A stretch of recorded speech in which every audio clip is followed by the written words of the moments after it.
Clyde Urbano sa kanyang pasalamat at ang ating combined youth single choir, maganda na po mga minamahal.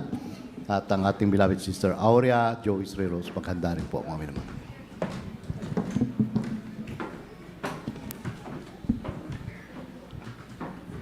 Praise the Lord. Pinamataas na magpupuri pasalamat tayong sa mahal na Panginoong Hesus po lamang. And I give my double honor and respect to our dearly beloved pastor, Wildy Almeida, and always treasure the loving memory of our evangelist, assistant pastoral, Lina C. Almeida. And greetings to the beloved children at sa ating pong lahat. Praise the Lord po. Bago ko pong mga testimonies, paano po ko nakakilala, gusto lang pong pasalamatan ng mahal na Panginoon dahil it's been a while din po na hindi po ako nakadalo ng Sunday. 1 year, magwa 1 year na po sana. Sabi ko, na-miss ko ng Sunday service. Na-miss ko na rin mga kapatiran sa Sunday. I mean, I come sa Wednesday po, pero iba pag Sunday, ibang feeling. So, nakikita. I mean, I'm happy to see each and every one of us here. So, salamat sa mahal na Panginoon dahil nakadalo po. I call in sick last night para makadalo lang po ko ngayon. So, salamat sa mahal na Panginoon. Gusto kong pasalamatan sa mahal na Panginoon sa mga biyaya at pagpapala niya po sa araw-araw. I mean, throughout this time, nakakilala po ko sa mahal na Panginoon. It's been a lot of blessings, material, spiritual, financial, lahat na po. Salamat sa mahal na Panginoon. Although my trials din, I mean, salamat din po sa mahal na Panginoon po yan dahil through all those trials na ano po rin, paano maging matatag, magsumamo, magsumika, talagang patuloy lang sa paglilingkod sa mahal na Panginoon. I mean, naranasan ko rin po na, nakakilala po ako sa mga back early 2000 po, pagkakilala ko sa mahal na Panginoong Hesus. Paano ko na-sharean po ko ng isang kapatiran, isang durugista. Buhay ko, isa akong durugista dati sa taong kalye.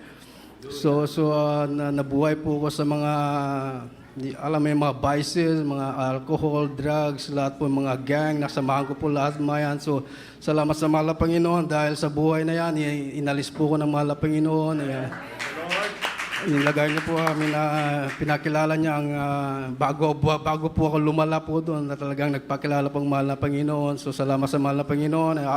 After na nakilala ko po, simula pong pagbabago ng buhay, salamat sa mahal na Panginoon. Ang hindi kong makakalimutan na himala na ginawa ng mahal Panginoon sa buhay ko, yung first Sunday ko po sa pagdalo sa gawain na sa Sis Candy Payata po, doon sa Kaupala, Sis Candy, first Sunday ko po na wala, hindi, sa visitation. Sa visitation po sa school, doon po ang first Sunday ko po, na naalala ko po, pag joyful, simula po ng joyful all the way sa preaching, napuspos po ko ng Holy Spirit. Bilang kabata, first time ko, sabi ko, ang ganda ng feelings, talagang napupuspos po at gustong pigilan, pero hindi ko mapigilan. Yung talagang Espiritu ng mahal na Panginoon, talagang kung naano ka ng Holy Spirit, talagang hindi mo mapipigilan, talagang mapapaiyak ka po talaga. Subukan kami bilang lalaki po, bilang kabataan, ayoko umiyak sa harapan ng mga babae, siyempre sabi ko, pero hindi ko mapigilan, iyak lang po ng iyak nun. So, salamat, yun ang first miracle na pinakita ng mahal na Panginoon na this is the Church of the Living God. So, simula po yun na talagang nagsumamo po kong dumalo, kahit may persecution po sa bahay, alam niyo man ng mga testimonies ng mga kapatid ko, how they persecuted me.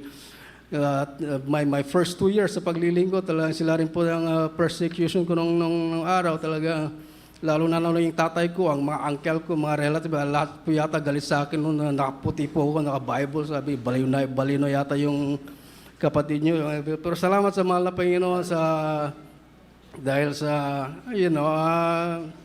gusto ko na rin mabago ang buhay ko noon. So, nagpatuloy lang po ako. I learned how to love.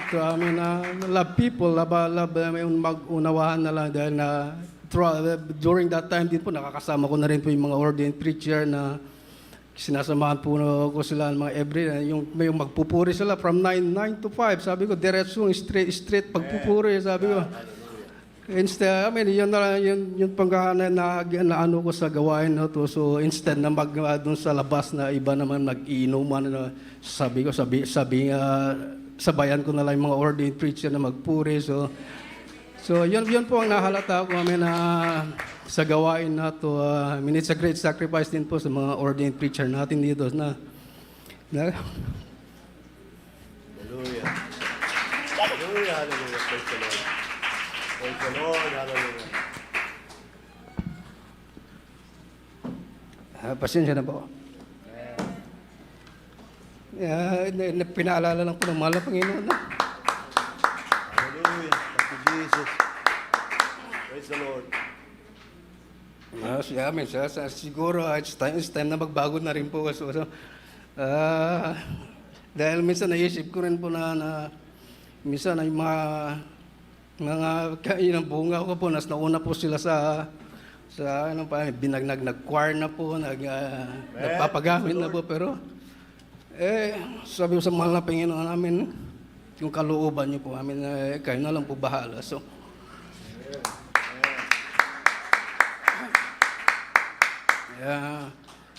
gusto lang rin po pasalamatan sa mahal na Panginoon sa mga pag-iingat niya rin po throughout my life.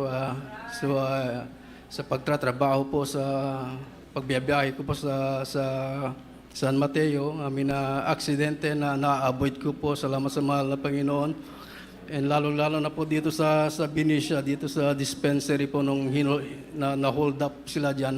Yung kalakasan po yan na i-testimonies ko lang po na dati graveyard po ko. Gustong-gusto ko po yung graveyard dahil siyempre graveyard ikaw lang pong mag-isa. Wala kang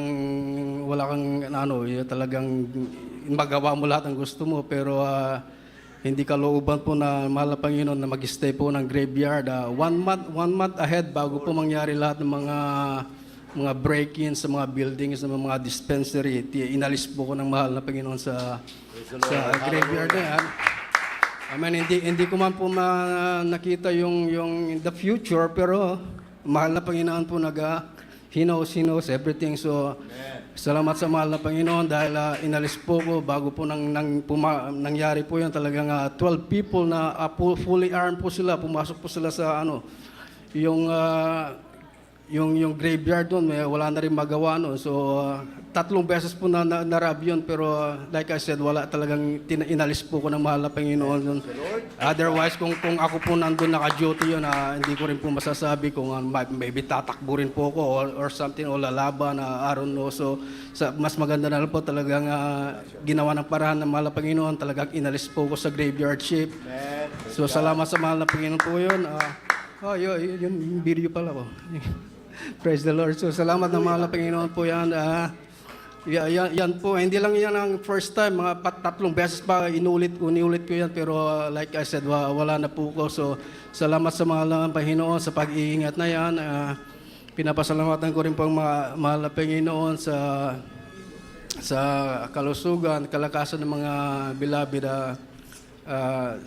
yung mga anak ko po. So, although makukulit minsan talagang pag ako nagbabanta, hindi ko yung salita, hindi sapat para sa akin. So, kailangan ng belt para minsan para tumahimik sila. So, pero pasalamat sa mahal na Panginoon, nagpapagamit sila, active po sila sa paglilingkod. Every like Wednesday, Friday, Sunday service, talagang sabi ko sila, mag-stay kayo sa akin ngayon araw. Gusto ko kayong makalaro, pero talagang inaano pa nila ako, inaaway pa ako para makadalo lang. So, ayoko naman hadlangan doon. May mapapasama pa ako. So salamat sa mahal na Panginoon, sa mga kalusugan, sa ating po lahat. Salamat. And nice to see each and every one of you. So salamat sa mahal na Panginoon.